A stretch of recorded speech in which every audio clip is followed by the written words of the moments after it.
Bonjour chers tous, très heureux de vous retrouver dans ce nouveau numéro de Deep Conversation. J'ai le plaisir de recevoir une dame au parcours incroyable.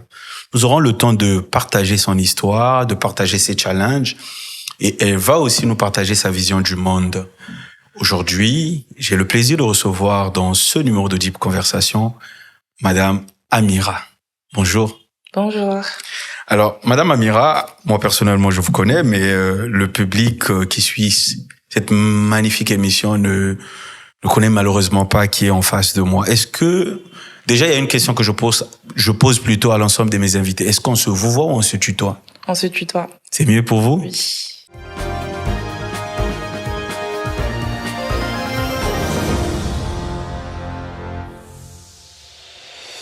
Voilà, merci. Est-ce que déjà tu peux te présenter de la meilleure des façons?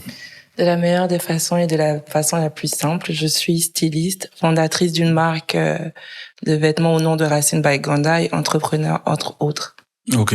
Voilà. Et c'est ta meilleure présentation? Oui, la plus simple. Est-ce que au-delà d'être styliste, tu n'as pas d'autres casquettes quelque part cachées? Si, décoratrice d'intérieur. Voilà. C'est pour ça que j'ai dit entre autres entrepreneur, décoratrice d'intérieur.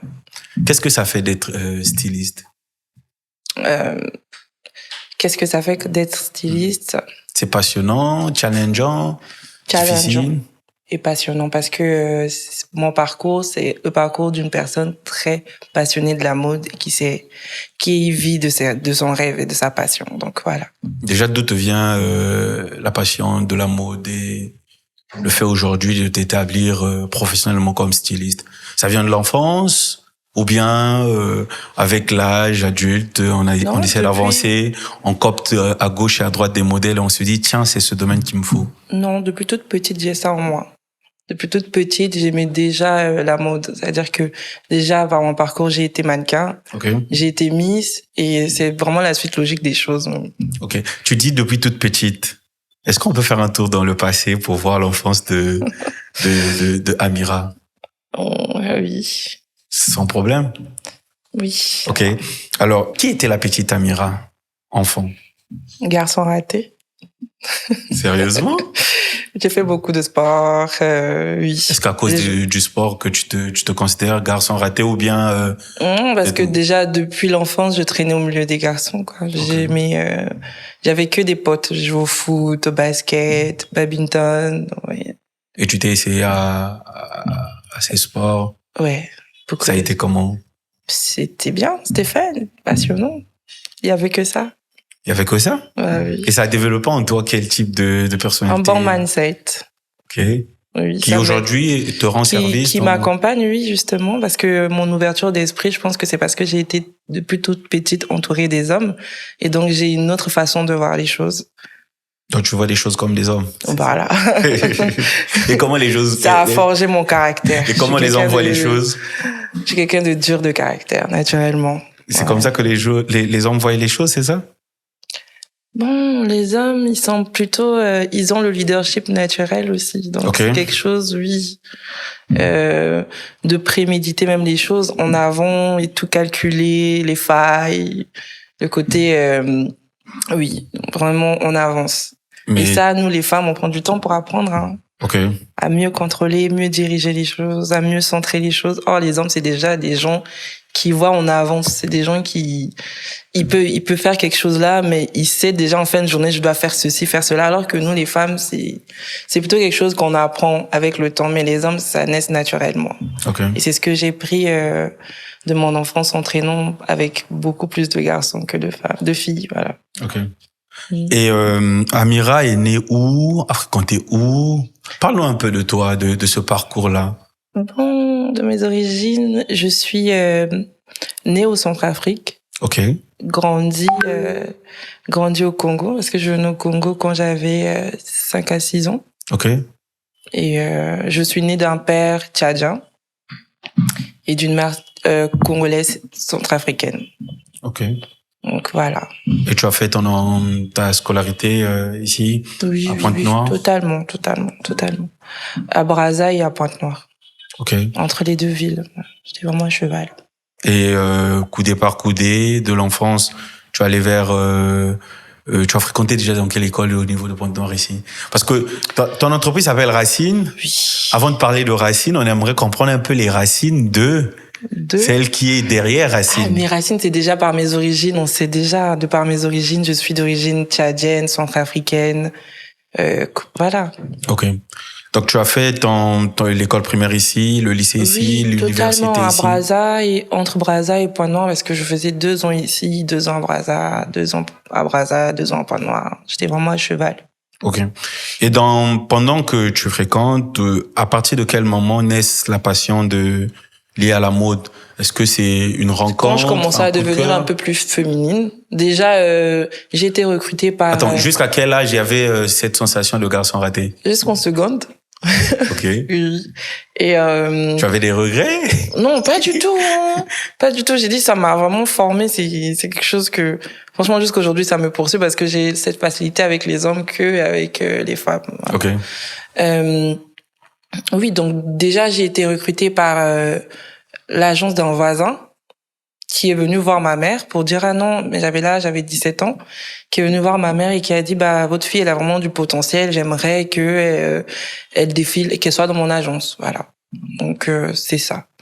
Et après quand je suis arrivée dans le monde de mannequinat, je voyais les filles un peu plus effémines et un peu plus bon, c'était plus des shorts quoi, c'était vraiment ça commençait à j'étais fascinée par ça et ça commençait à me transformer. Quand je suis arrivée en première, bah j'ai commencé à m'habiller en fille, mais j'avais déjà ce style-là parce que vous voulez ou pas, le style un peu garçon manqué. D'ailleurs là, vous voyez bien que je suis en veste en pagne, une liquette jaquette que les hommes mettent beaucoup plus aussi, et il y a son charme. Donc du coup naturellement j'ai pu lier le côté féminine et puis le côté garçon aussi qui fait que ça devient ma marque de fabrique jusqu'à aujourd'hui. C'est ta signature?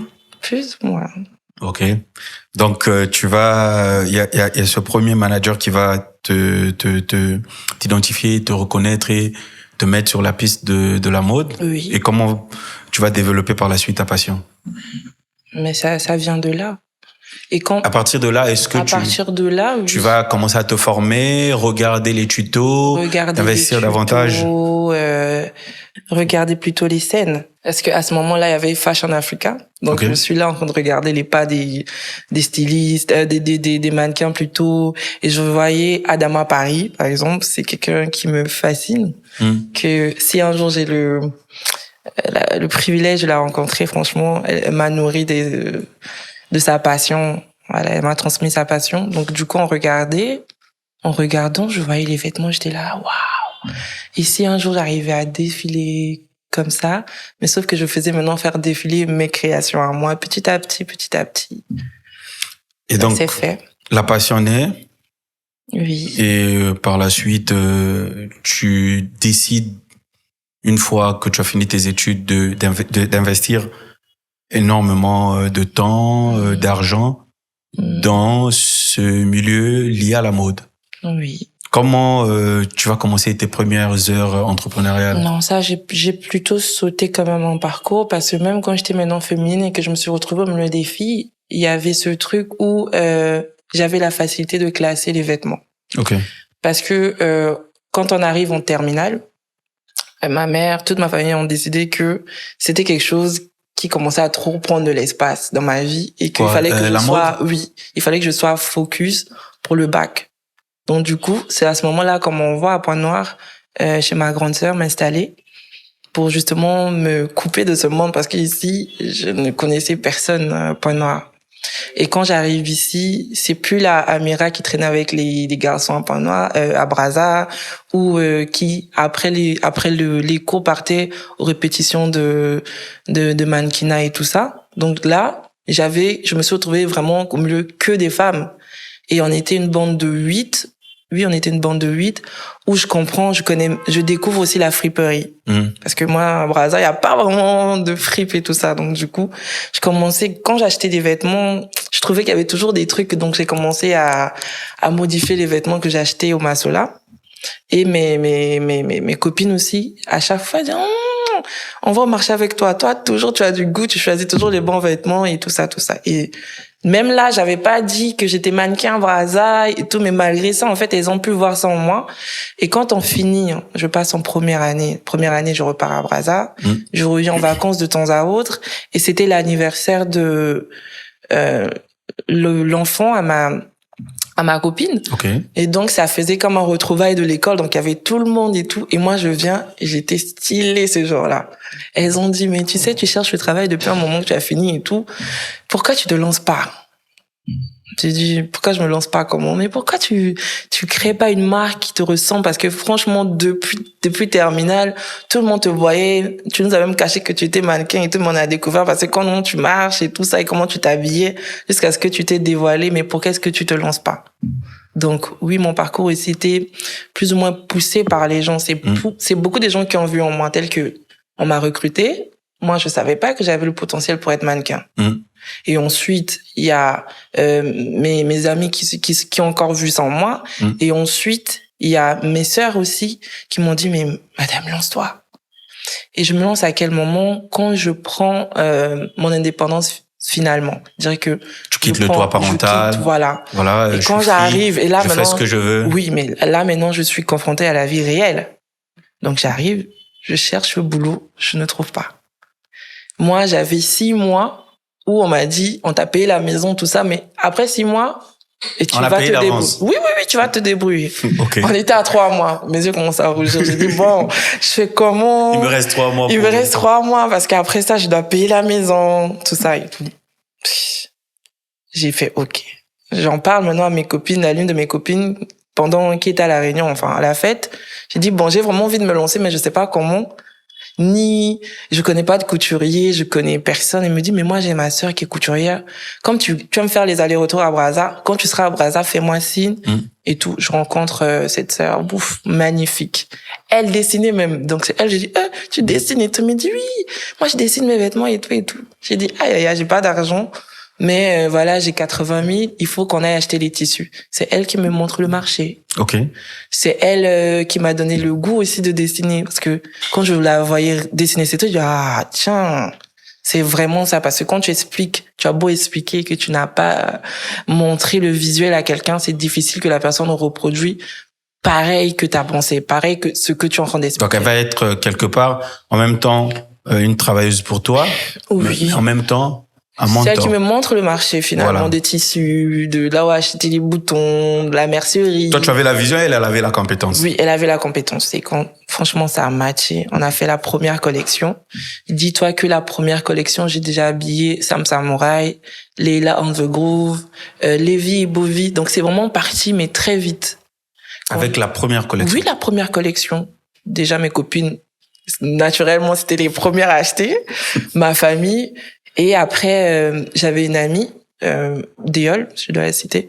Elle me dit, mais moi, tu sais, je suis chantre chez Leila.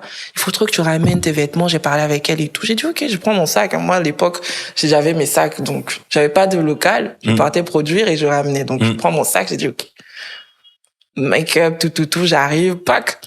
Et quand j'arrive chez Leila, je sors, elle est là, ah ouais, c'est beau. Entre-temps, il y avait Lévi, Bovi qui était là. Ah, mais tu vois pas pour les hommes? Je dis, si, j'ai pour les hommes, mais c'est des trucs de plage. D'accord, montre et tout. J'ai dit, OK. Tu vois que j'ai vendu pour 100 000. J'étais là, oh. Le même jour? Oui. Wow. J'ai dit, mais apparemment. C'est intéressant. C'est très intéressant. Donc, au final, j'ai investi 80 000 pour avoir des vêtements de 180 ou presque 200 comme ça. Et ça s'est vite vendu. J'avais plus rien même. Je repars encore à Brazza. Je fais ça 2 fois. Je commençais à voir que les allers-retours me pesaient. Je demande, je mets sur mon statut, je suis à la recherche d'un couturier. Une autre amie me réagit, me dit, ah, moi, j'ai un bon couturier, je connais un bon couturier qui, justement, en fait, il est juste là, à l'aéroport et tout. J'ai dit, OK, à l'époque, j'habitais à Laval, j'ai dit, OK, je vais le voir. Quand je vais le voir, sympa, j'explique. Là, je me lance maintenant. Parce que j'ai vraiment l'inspiration japonaise aussi. Les kimonos et tout. J'ai dit, OK, je vais faire des kimonos. J'y vais, j'explique et tout ça. Quand j'explique, on se comprend. On fait les premiers trucs. Quand je reviens chez moi, il me voit avec tous les digitales du monde. Il me dit, mais tu as l'argent pour t'acheter une machine. Pourquoi tu t'achètes pas une machine? J'ai dit, je vais m'acheter une machine. J'aime pas. Je sais pas comment. Il dit, ah bon? Et lui aussi, il m'emmène au marché. Ok. Donc, en fait, à chaque fois que oui, à chaque fois que j'ai un besoin. Un collaborateur ou une collaboratrice, vraiment. Oui. Et quand c'est pour toi, c'est pour toi. C'est des mentors. C'est vraiment des mentors ou des gens qui, c'est comme si Dieu les avait placés, excuse-moi de parler de Dieu. Non, pour t'emmener, sur ton chemin. Ok. Voilà pourquoi, moi, je dis toujours que quand c'est pour toi, tu forces rien. Au bon moment, Dieu, il va te mettre les bonnes personnes qui vont justement t'aider à trouver ton chemin, à éclairer ton chemin tout simplement. Et ce monsieur-là, il me dit, j'ai dit, ok, d'accord. Vas-y. Je vais vendre l'un de mes téléphones, j'achète ma première machine.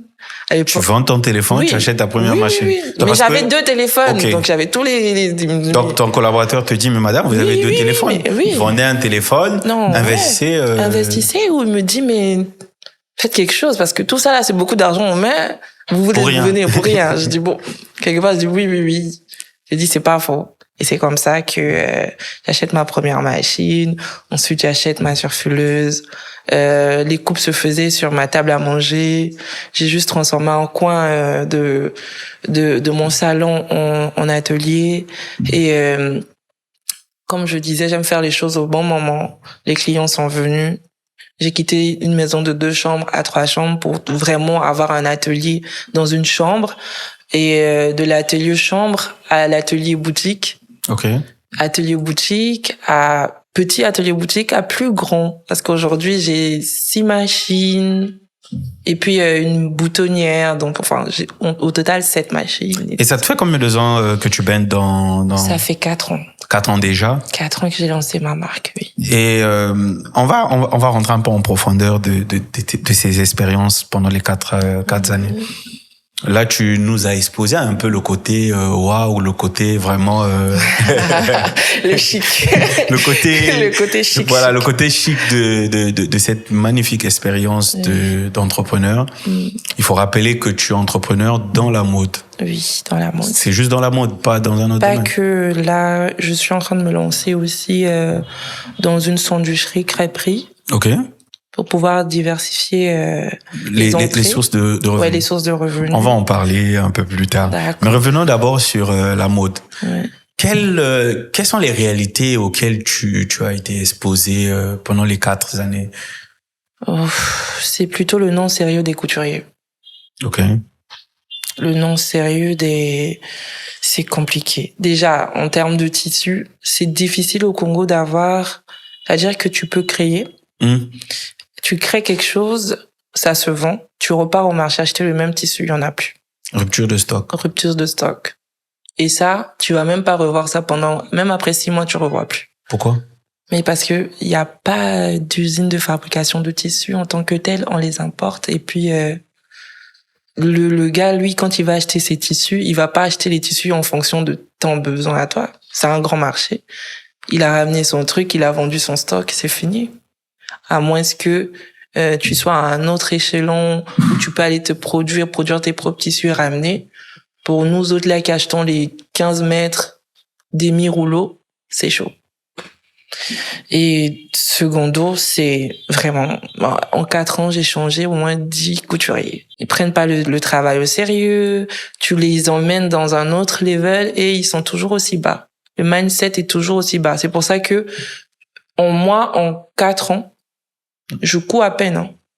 J'ai fait plus que ce que les couturiers qui ont fait 20 ans sur le marché parce que le mindset ça marche pas avec. Ils sont pas sérieux. Et ça, c'est la triste réalité. Et est-ce que tu prends le temps de discuter, de former, de comprendre un peu l'univers de tes collaborateurs pour pouvoir apporter des éléments de solutions? Mais bien sûr. Mais c'est des gens qui vivent de jour au jour. Ils ont pas la même vision que toi. C'est ça la différence entre un couturier, styliste, et c'est quelqu'un qui entreprend, un entrepreneur aussi. Parce que moi, je sais où je vais aller dans 5 ans. Mais lui, il sait que non, il doit avoir son pain quotidien aujourd'hui. Donc, c'est quelqu'un aujourd'hui, il va faire, j'ai manqué le travail parce que je suis malade alors qu'il a pris le tissu de quelqu'un à la maison, qu'il est en train de confectionner parce qu'il aura un 20 000 avant son salaire. Donc, il va sacrifier. Entre-temps, ça pèse sur l'atelier. Ça pèse sur la production. Et le non sérieux, c'est vraiment fréquent chez les couturiers.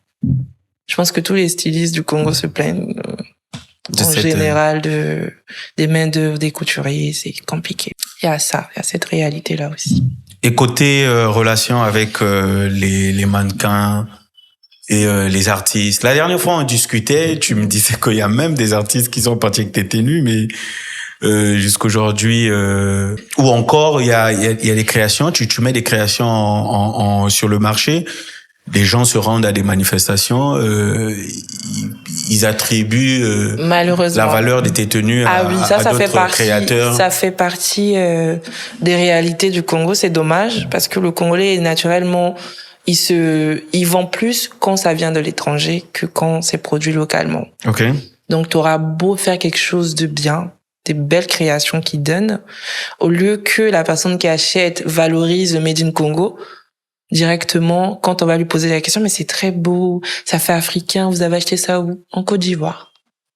J'ai acheté ça à Lomé. Alors que parfois il a acheté ça ici. Et tu as vécu des expériences comme ça? Oui, mais plusieurs fois. Même ma propre sœur, il y a 1 mois, elle a croisé parce que je suis aussi dans des sacs, des kits voyage. Et ça fait 2 ans que j'ai lancé ça. Et c'est même la plus grande vente que j'ai pu faire depuis que Racine a commencé en un seul coup comme ça. C'est-à-dire qu'il y a quelqu'un qui a commandé, il y a un agent de BGFI qui a commandé 8 kits voyage, alors que le kit voyage, lui, il coûte 90 000 avec initial. D'accord? Donc 90 fois 7, ça fait combien? C'est beaucoup. Ouais. Donc imaginez on est dans les 700 000. Oui, imaginez que ma sœur qui connaît bien mon produit voit l'un de ses amis porter ce genre de kit et dire ah tiens c'est très joli, vous avez acheté ça où? Il a dit que ça venait de la Côte d'Ivoire. Et ma sœur lui a dit mais ça c'est Racine non?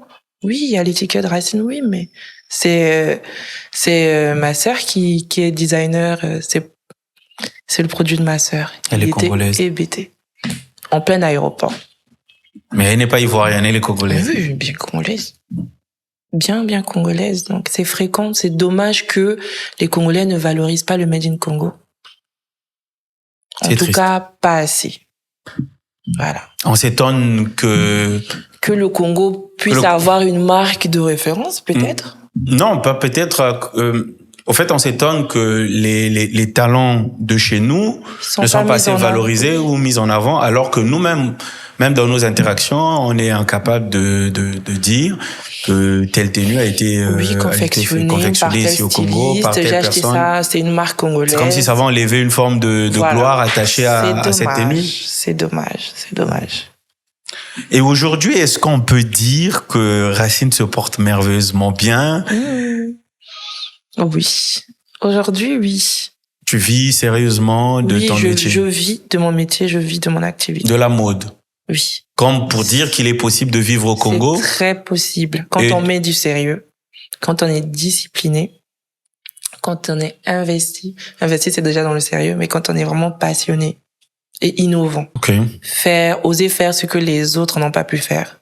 Pour se faire démarquer. Donc toi aujourd'hui tu es styliste, modéliste et tu as lancé plusieurs collections. On est déjà combien de collections? Ah tiens, c'est beaucoup. Ça fait 4 ans quand même. C'est beaucoup. Tu lances des collections chaque 6 mois, chaque 2 mois, chaque 3 mois? Non, pas du tout. Les collections par exemple, il y a au moins 4 périodes de l'année. Nous avons la fin de l'année. Là, c'est déjà la saison de mariage. C'est une bonne saison pour les stylistes. Donc, c'est une bonne saison. Hein? Oui, c'est une bonne saison. Pour commencer, nous avons février. Avant février, il faut préparer une collection parce que tu peux vendre pour le 14. Ça, c'est comment moi le 14 février, hein? Oui.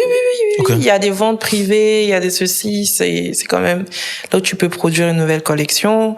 Il y a mars où généralement on reçoit beaucoup de tissus par rapport à 8 mars.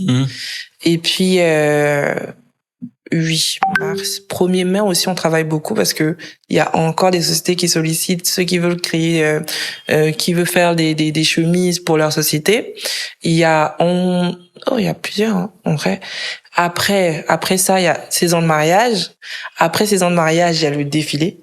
Parce que nous avons que 2 défilés ici. Fashion, je vais pas citer pour ne pas faire la pub. Non, ouais. Donc il y a 2 ou 3 défilés. Carrousel. Oui, Carrousel, Rimo.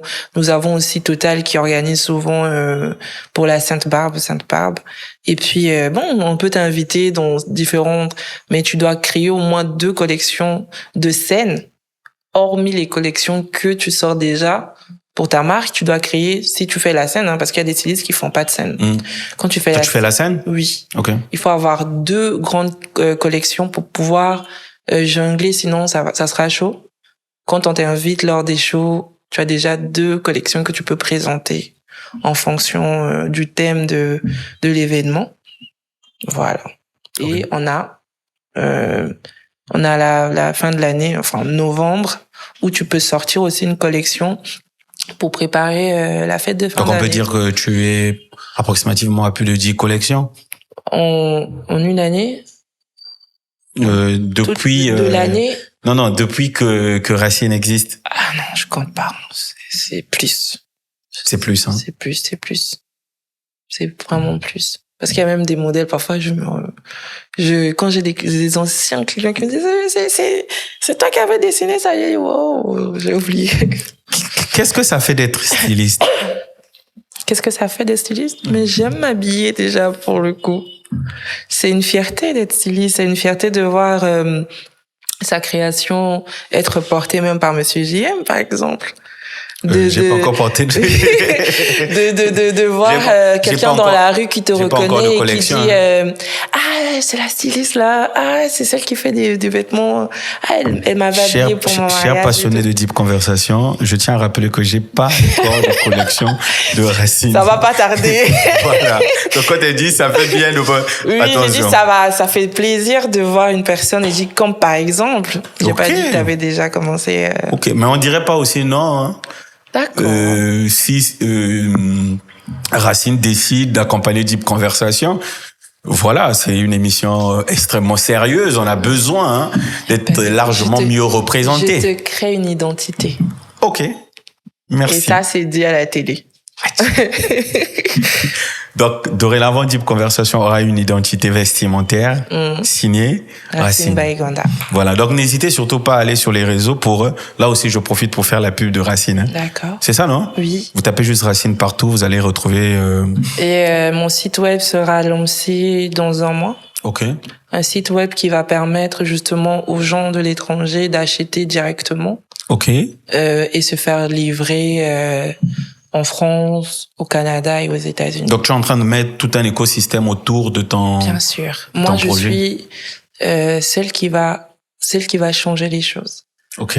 Parce que pour moi, c'est un métier, on va dire la vérité, qui est encore un peu mise de côté. OK, à l'état embryonnaire. Embryonnaire, où quand tu rentres dans un atelier, c'est à peine il y a un ordinateur, il n'y a pas un suivi de compte numérisé. Et moi, je suis vraiment celle qui... En toute humilité, quand tu rentres dans mon atelier, il y a d'abord la réception, je te reçois, et on visualise même le modèle, quitte à chercher un peu sur les sites, et si possible, je dessine, mais le dessin, je sais que tout le monde fait ça à la main, mais il y a tout un bureau, il y a toute une administration qui, justement, permet de bien gérer en termes de finances, et en termes de finances et toutes ces gestions de stock et tout ça. Un peu ce que fait du Aliwax. Oui, et je serai l'une de peut-être la première styliste à Pointe-Noire à avoir un site web. Waouh, c'est magnifique. C'est pour ça que je disais que c'est la passion. C'est vraiment la passion qui m'anime. Et quand tu es passionné de quelque chose, tu as juste envie de ressortir le meilleur. C'est-à-dire que je sais pas, la passion se rapproche un peu de l'amour. Quand tu aimes vraiment quelque chose, tu as envie que la chose, ou quelqu'un, tu as envie que la chose soit bien vue. Tu la portes à cœur et tu te soucies des détails. Et tu te dis, bon, dans 2 ans, quel challenge je vais encore élever? Comment je vais faire pour que ma boîte, pour que la marque soit vraiment reconnue à l'international? Et tu pousses. Tu te vois où dans 5 ans, dans 10 ans? Fashion Week, Dakar. OK. Oui, Lego. Je vais aller à Lagos pour le rêve de tous les stylistes. Hein. Actuellement? Ah bah oui, Lagos c'est le level. Si tu es au Nigeria et que tu fais le Fashion Week de Nigeria, pour moi ça c'est déjà le. Et comment on fait par exemple pour participer à ces... Est-ce qu'il y a des démarches administratives qu'il faut mettre? Bien sûr, il faut envoyer ton portfolio, il faut envoyer c'est quoi qu'on appelle portfolio. Entre ça, il y a la biographie. Ok. Mais tu es invité à ces scènes-là si tu fais aussi plusieurs scènes, en vrai. C'est vraiment une suite logique des choses. Si tu arrives à faire Kinshasa, tu arrives à faire Gabon facilement, ton CV va peser. Ok. Ta biographie pèse parce qu'on sait que bon, elle a fait telle scène, elle a fait telle scène, elle a fait telle. C'est pour ça que finalement moi, depuis 4 ans, c'est juste l'année dernière que j'ai commencé à faire la scène. Ok. Et il y a parfois aussi des phrases non dites, hein, de façon publique, comme il y a certaines réalités qu'on retrouve dans le milieu de la mode, les promotions canapé, tout. Est-ce que tu vois un peu? Est-ce que c'est vraiment une réalité qu'on retrouve dans le milieu de la mode? Est-ce que la question, hein, c'est une question piège? Non, c'est pas une question piège. Oui, je dis ça, je dis rien. Non, attends. Dans quelle entreprise? Non, attends. Dans quel milieu? J'aimerais. Non, j'arrive. On ne retrouve pas ça. Non, je sais pas. Moi, dans Deep Conversation, l'objectif, c'est vraiment de recevoir des passionnés, des parcours, quoi, des trajectoires où on rencontre quelqu'un, on partage autour d'une réalité. Et j'entends dire des choses. Donc, du coup, quand je suis en face d'une personne qui est experte ou spécialiste du domaine, je me permets. Parce que je suis limite un pont entre ce qui se dit et les experts du domaine. Donc du coup, je me permets. C'est pas une question piège. C'est un monde extraverti, il faut le savoir. C'est un monde extraverti, donc. C'est-à-dire que il faut avoir l'open mind, l'ouverture d'esprit. C'est un monde artistique. Et il y a cette réalité dans votre milieu. Mais oui. Bien évidemment, sauf que j'aimerais revenir encore où est-ce qu'on ne retrouve pas ça, parce que dans toutes les sociétés... Je ne sais pas. Pour le moment, nous sommes en train de parler. Dans toutes les sociétés, il y a ce truc, il y a des secrétaires qui couchent avec machin truc. Récemment, on a fait le buzz. Tu as dit, on peut tout dire. Il y a eu le buzz où il y a une policière qui couchait avec, je sais pas, sa collègue. Et qu'on a attrapé au Cameroun. Aujourd'hui, question de sexualité, il n'y a pas de lieu, en fait. Ok. Partout, on retrouve la bisexualité, le côté hétéro. Dans les bureaux, il y a les secrétaires qui sont... Là, nous sommes en train de déplacer on déplace le sujet parce que effectivement, on retrouve cette réalité un peu presque partout, dans tous les domaines, dans les administrations. Mais, pour revenir à ta question. Mais toutefois, au niveau de la mode, ça devient comme une identité. C'est récurrent. Voilà. Ça devient comme une forme, comme un mode, comme on dit, Maurice operandi, quelque chose comme ça. Ça dit comme un mode opératoire. Il faut passer par là pour... Pas du tout. Pas du tout, hein. Pas du tout. C'est pas obligatoire. C'est vraiment, tu viens comme tu veux. C'est vraiment un monde qui t'accepte tel que tu es. C'est justement ça qu'on retrouve beaucoup de, si je dois dire, bisexualité ou l'homosexualité, parce que c'est un monde qui accepte ton art. Okay. Peu importe qui tu es. Peu importe qui le fait. C'est un monde artistique, tu viens, tu présentes, c'est beau, on applaudit, et ta sexualité, c'est toi qui gères, tu n'es pas obligé. Okay. Et toi, personnellement, est-ce que tu as déjà été accepté est-ce que tu as déjà été exposé plutôt à des situations malencontreuses en rapport, bien sûr, avec ces proportions indécentes? Oh, Dieu merci, jusque-là. Non, jusque-là, j'ai des collègues gays, hein. Pas de problème, c'est vraiment le pote. Mais sans plus. Jusque-là, non. Ok. Voilà. Depuis, merci pour cette honnêteté. Hein. Ça fait du bien de discuter avec une personne qui s'autorise de dire les choses telles qu'elles sont. Ouais. Voilà. Depuis le mois de décembre 2025, mon premier livre est disponible sur la place de Brazzaville, de Pointe-Noire, mais aussi en France, Le pouvoir caché des relations, au prix de 15 000 francs CFA si vous êtes au Congo, Brazzaville ou Pointe-Noire, ou encore en Afrique. Mais si vous êtes en France, le livre est vendu au prix de 25 €. vous pouvez le commander sur Amazon. Le livre vous sera livré sans difficulté. Si vous voulez vous approprier le livre au niveau du Congo, il vous suffit juste de prendre contact avec nous en commentaire ou au 04 plus 242 04 473 94 94. On se donnera la joie de vous livrer ce magnifique livre qui a été édité chez Sowart Éditions, qui est une maison d'édition basée en France qui accompagne les auteurs africains.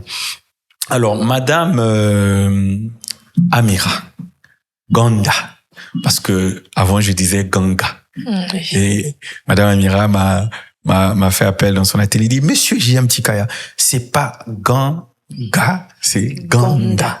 Lisez-la, Ganda. Ça a été une belle expérience. Alors, Madame Amira, à chaque émission de Deep Conversation, j'ai des questions signatures. Okay. J'ai des questions signatures que je pose à l'ensemble de mes invités.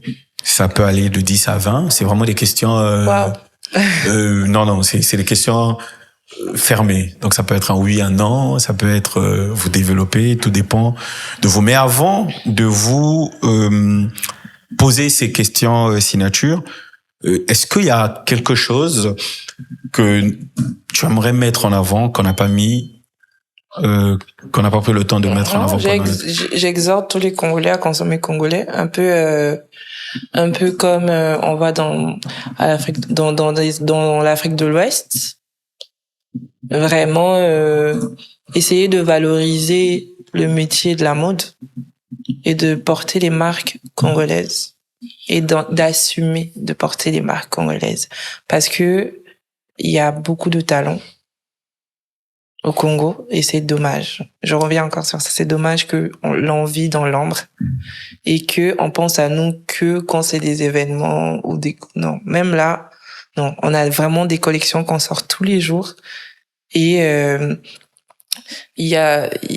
les finitions sont très bonnes et je ne vois pas pourquoi est-ce qu'on peut pas transformer le Made in Congo en Zara ou en produit accessible à tous. Il y a pas. Donc, il faut vraiment nous soutenir dans ce contexte-là. Sinon, on peut passer aux questions. Tu parles de soutien. J'ai oublié de poser cette question. Ouais. Je me permets donc de revenir un peu en arrière pour demander, est-ce que il y a l'écosystème autour de tout ce que vous faites? L'État vous accompagne? Est-ce que l'État accompagne les créateurs de mode, les stylistes et tout ce qui gravite autour de votre univers? Ou est-ce que lorsque vous partez à la rencontre des autorités, il y a cette méconnaissance, cette ignorance de votre comme je disais tantôt, c'est vraiment un métier qui est quand même mis de côté. Et pour être prise au sérieux, c'est compliqué quand même. Est-ce que vous pensez pas que peut-être il serait aussi important de se créer en collectif et de rencontrer les autorités pour mieux vulgariser puisque si de leur côté... Je pense qu'il y a quand même un collectif qui existe, mais qu'est-ce qu'ils ont fait? Je vois pas les œuvres qu'ils font. Hein. C'est ici, chacun pour soi, Dieu pour tous. C'est dommage. Donc jusque-là, aucun soutien des autorités? Jusque-là, dommage. Je pensais récemment à ça.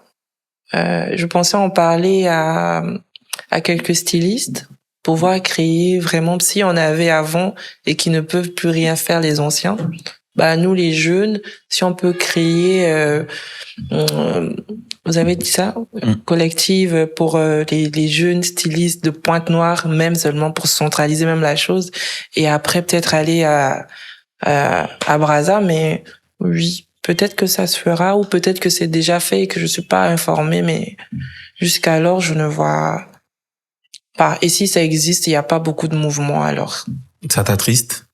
C'est dommage. Mais comme je disais, c'est dommage.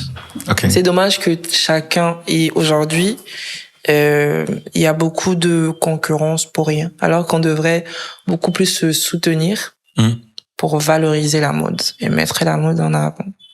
Mais tu verras que tu vas sortir une collection comme ça. J'ai exposé même avec quelques marques. C'est dommage. C'est-à-dire que tu viens vers la personne, tu veux parler, vous sentez que c'est la même passion qui vous anime, et généralement, je sais pas, quand tu vois un autre journaliste, t'as bien envie de parler de la chose, mais la personne est braquée, la personne te voit un peu comme une concurrence, et c'est dommage, vraiment. Et ça fait que, ça a du mal à décoller parce que finalement, chacun fait ce qu'il veut. C'est triste. C'est triste, oui. Voilà. On va passer aux questions signature de Deep Conversation. Quand tu regardes ton parcours, quel a été le tournant qui a changé ta vie? Le tournant qui a changé ma vie, c'est quand j'ai réalisé que je pouvais vivre de ma passion. Ok. C'est-à-dire que on se lance et après, je me suis lancée parce que je cherchais aussi gagner ma fin du mois. D'accord? Et parce que j'étais aussi passionnée. Mais quand tu réalises que réellement ça paye ma maison, réellement je peux voyager, rencontrer des gens à travers ce que je fais et voir des autorités ou des stars porter ta création, il y a un déclic. Ouais, un déclic. Quelle rencontre a le plus transformé ta manière de travailler aujourd'hui? Il y a une année à peine, quand j'ai fait la scène, j'ai rencontré des grands stylistes internationaux qui m'ont dit: c'est vraiment ta première scène? J'ai dit oui. Je me dis, mais tu as du potentiel, ça fait un truc. Ça, oui. Ça, c'est la rencontre. Surtout que tu aimes les paroles valorisantes. Ouais, la rencontre des grands stylistes ouais, en changé. Quelle est la plus grande leçon que ton métier t'a apprise sur l'être humain? La patience. Faut être patient? Oui. Avec tout le monde? Quand tu entreprends, surtout. Quand tu entreprends. Prends sur toi. Tu dois avoir la patience, tu dois prendre sur toi. Tu dois gérer et canaliser tes émotions. Ça, c'est ce que mon métier m'a appris. Oui. Tu as eu à rencontrer beaucoup. Et moi, naturellement, quand tu traînes avec beaucoup des garçons, tu es très colérique. Et tu es colérique? Oui. Ok. Bon, j'étais. Et ça m'a appris à mieux me canaliser, à mieux gérer mes émotions. Parce que je peux te dire, bon, tu prends tes claques. Je me suis retrouvée déjà...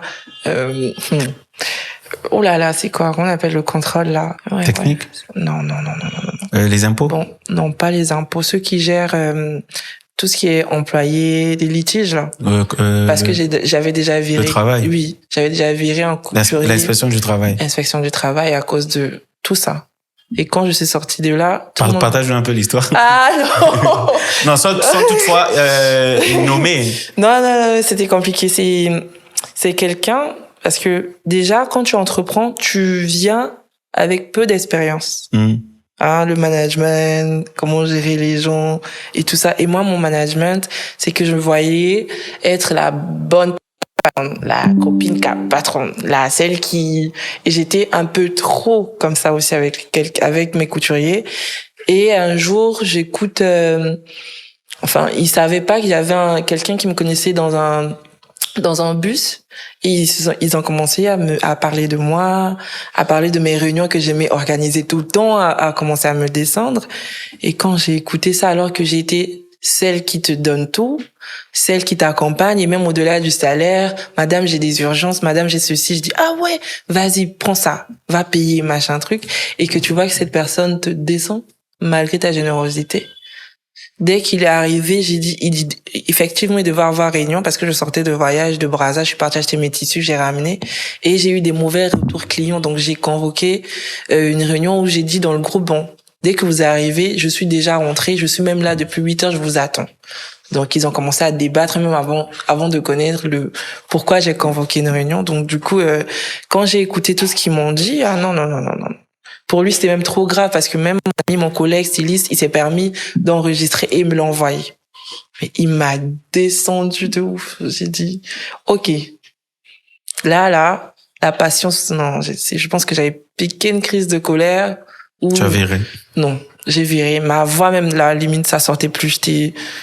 J'étais très remontée et il m'a dit, je lui ai dit, et puis il a dit dans l'une des phrases, si c'est pour me virer, il n'a qu'à me payer mon salaire et puis on arrête là. J'ai dit, mais j'ai convoqué une réunion, tu sais pas pourquoi. Pourquoi tu vas me dire que je veux pas te payer? Est-ce que j'ai déjà eu de retard de salaire? Oh non, madame. Je dis, bon, qu'est-ce que j'ai fait de mal? Vas-y, j'ai compté l'argent comme ça, sans même donner de préavis, sans même, tu vois, mise à pied ou quoi que ce soit. C'est-à-dire que j'ai viré, comme je dis, prends l'argent dans la caisse, allez. casse-toi. Et je me suis retrouvée une semaine après, inspection de travail, chaud. Après ça, forcément, depuis 2 ans, j'ai dit oui, la patience. Tu prends ton temps. Oui, je prends mon temps. Sinon, inspection de travail. Ah oui. Voilà, quel est le prix invisible que tu as payé pour arriver là aujourd'hui? C'est des nuits blanches ou bien? Oui. Nuit blanche. C'est ce prix. Privation, j'étais très esthétique. Hein, je sortais, je fus Miss, je fus mannequin, j'étais très c'est-à-dire que pour arriver à Saint-Fait, quand j'ai dit faut se priver, hein, tu te prives. C'est-à-dire que même les salons de beauté pour me voir, c'est chaud parce que j'étais focus sur mon argent, c'est pour Racine. Je me suis abandonnée totalement pendant peut-être 1 année et demie.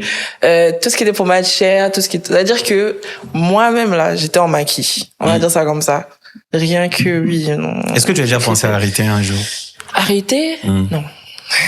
Pas du tout. Depuis que tu as commencé, malgré les hauts et les bas, tu restes focus? Si.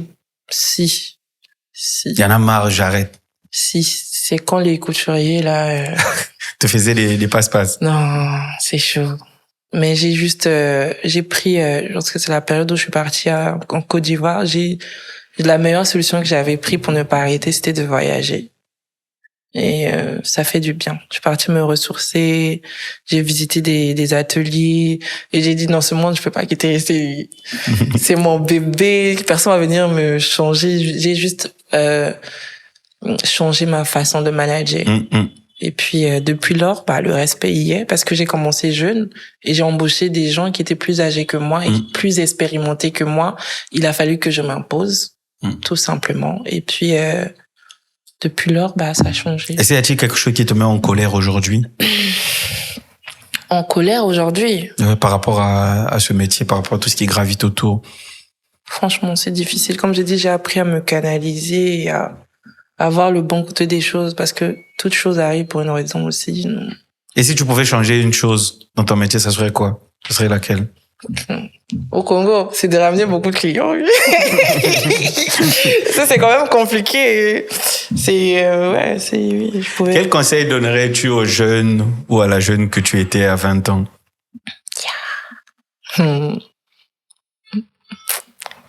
Non. Je pense pas que je pense que tout ce que j'ai eu à faire a su créer la femme que je suis. C'est comme si je regrettais. Non. Conseil. Non, si j'ai pas vécu certaines choses, j'allais pas être là, j'allais pas être la dame. On me respecte beaucoup. J'allais pas être cette dame-là. Donc j'ai vraiment pas de conseil. J'ai plutôt vis comme tu vis là, seulement parce que c'est ça qui va te former en fait. Ok. Avant-dernière question. Si aujourd'hui on te donnait l'opportunité ou la possibilité de dîner, de déjeuner, de manger avec un grand homme ou une grande personne de l'histoire qui a marqué l'histoire, ce serait avec qui? Qui a marqué l'histoire? Ouais. Ça dépend, parce que soit dans mon domaine ou bien... Je sais pas, de façon large. Cette même question, une fois, on a posé ça à mon petit frère, alors qu'il faisait son entretien Campus France. On a demandé à mon petit frère, il vivait dans la même maison que maman. On a demandé à mon petit frère, si aujourd'hui ce soir on te donne la possibilité de dîner avec une autorité ou je sais pas, une personne tu sais ce qu'il a dit? Il dit j'aimerais dîner avec ma mère. On a dit mais moi j'allais reprendre la même chose. J'allais reprendre heureusement. Tu dînes chaque soir déjà avec maman? Mais non, moi j'ai plus mes parents, mes parents sont plus là, donc si on me donnait l'opportunité, c'est de... Waouh, c'est sentimental. Vas-y, dis. C'est pas ma mère. Ma mère, j'ai grandi, elle était quand même là, elle nous a quittés en 2017. C'est de rencontrer mon père parce que c'est vraiment l'exemple même que quand tu fais des bonnes choses, même à long terme, et même si tu n'es plus là, ça va continuer à crier. Et je suis partie en 2018 au pays. Je suis tombée sur Au pays où? Au Centrafrique. Okay. Et je suis tombée sur un gars que mon père a aidé, qui était plus ou moins comme on appelle au Congo Massimba Sak de mon père, qui est devenu ministre. Quand il m'a vue, pourtant moi j'ai quitté le Centrafrique, j'étais toute petite, donc moi je le connaissais même pas en fait. Et quand il m'a vu, il a raconté mon histoire devant... C'était des ministres qui se sont regroupés dans un restaurant, qui sortaient de leur truc et tout ça. Et il a raconté mon histoire, il a raconté l'histoire de mon père. Pour une personne qui n'a pas vraiment grandi avec son père, j'étais éblouie. Qu'une personne que je ne connais presque pas, plus ou moins comme mon oncle, on va dire, et commence à relater les bienfaits, le caractère de ton père. Et j'aurais vraiment aimé rencontrer mon père, parce que déjà il était dans les affaires, pour qu'il puisse justement même ne fût-ce que me conseiller, ne fût-ce que me donner des astuces, voilà, tu es là. Il est mort, tu étais encore très petite, c'est ça? Très petite, j'avais 6 ans, 5-6 ans, très petite. Donc j'aurais aimé avoir en face là mon père comme ça, en train de dire papa regarde, j'ai fait ça. Toi, vu que tu as de l'expérience, tu dis quoi? Si je fais ça et tout, qu'est-ce que ça va donner? Qu'est-ce que ça fait de grandir son père? Le mien, il est parti, j'étais déjà assez grand. Ça pèse un peu plus, c'est réel, ça pèse un peu plus dans les relations plus ou moins sentimentales. Okay. Mais sinon, en vrai, ça forge aussi. Ça forge parce que tu sais que t'as personne derrière toi. Tu n'as pas le papa que tu vas te retourner pour « papa, non. » Tu es obligé d'être droite. Tu es obligé de te battre. Et pour ne fût-ce que honorer son nom, quoi. Ok. Alors, si tu pouvais laisser un seul message à la jeunesse africaine, ça serait lequel? La jeunesse africaine, franchement, on ne dit pas assez, mais la jeunesse africaine se lève. Ok. Ça, c'est une réalité. Et je dirais à la jeunesse africaine de continuer sur ce chemin. Parce que l'Afrique est en train de se réveiller. Je sais pas si vous voyez un peu le mouvement. Ouais. Et franchement, on est sur la bonne voie de continuer comme ça et de toujours valoriser son potentiel. Ok. Quand tu sais faire quelque chose, monétise ça. Je suis l'exemple même. J'ai monétisé ma vision et aujourd'hui, je vis de ça. Donc, si la jeunesse pouvait prendre son potentiel, même si tu sais faire un petit truc que tu sais que les gens font, mais tu fais même mieux, vends ça, valorise le peu que tu sais faire et ça va t'emmener très loin. Et je vois déjà beaucoup de gens, même sur les réseaux, s'il sait faire même une langue comme ça ou un truc, il va monétiser. Donc, vous êtes sur la bonne voie, allez-y. Quand tout sera terminé, il y aura plus Racine, il y aura plus les pressions, les couturiers, couturières, les collaborateurs qui médisent, les manques de vêtements, voilà, les manques des tissus. Qu'aimerais-tu que ton passage enseigne ici sur Terre? Peut-être que tu seras plus là. Sur Terre. Ouais. Sur Terre, je pense qu'on a déjà beaucoup dit ça. Hein. Qu'on regarde et qu'on dit... Là, par exemple, c'est avec un sentiment de fierté qu'on parlait de ton père. Ouais. La générosité. Avec quel sentiment aimerais-tu qu'on parle de ça toi? Continue. Dans les sentiments, j'aimerais... Dans la vie de tous les jours, il y a vraiment ma personnalité parle beaucoup. Je suis riche en personnalité. Et ça... c'est quelque chose qu'on peut pas m'enlever, ça. C'est-à-dire que même si on enlève Racine, on peut pas enlever ma personnalité à moi. Et il y a l'exemple d'une fille qui s'est construite. Mais vraiment. À partir d'une vision. Et qui a fait, parce que je sais que dans 10 ans, voilà, Racine sera internationale. Ça, là, je mets ma main au doigt, je mets ma main au feu que ma marque va aller et va parler d'elle, mais vraiment.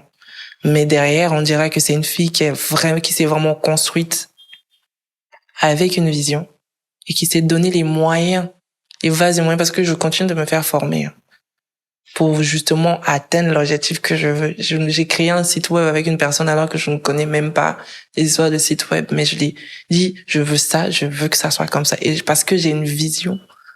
Donc, j'aimerais laisser derrière moi l'exemple d'une personne qui s'est vraiment construite à partir de rien et qui a une marque qui est reconnue, je dis dans 10 ans, internationalement. Merci pour ton temps, ta disponibilité. Ça a été un plaisir pour nous de te recevoir dans ce numéro de Deep Conversation, espérant que c'est pas la dernière.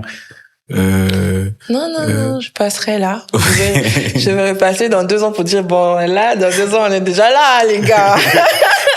Et pourquoi pas dans 10 ans? Parce que Deep Conversation, sauf si on se retrouve au sommet et que les obligations nous empêchent de recevoir, de continuer à recevoir. Mais même dans les sommets, on va continuer à recevoir des parcours, des gens, des personnes qui essayent d'une façon ou d'une autre de contribuer à rendre ce monde meilleur. Merci Amira Ganda. Oui. C'est bien ça? Ganda, oui. Voilà. Ça a été un plaisir pour nous de te recevoir. Oui. À très bientôt pour un autre numéro. On a l'habitude de le dire ici dans Deep Conversation. Yebelardo. Toujours Nakadra Yebelardo. À très bientôt.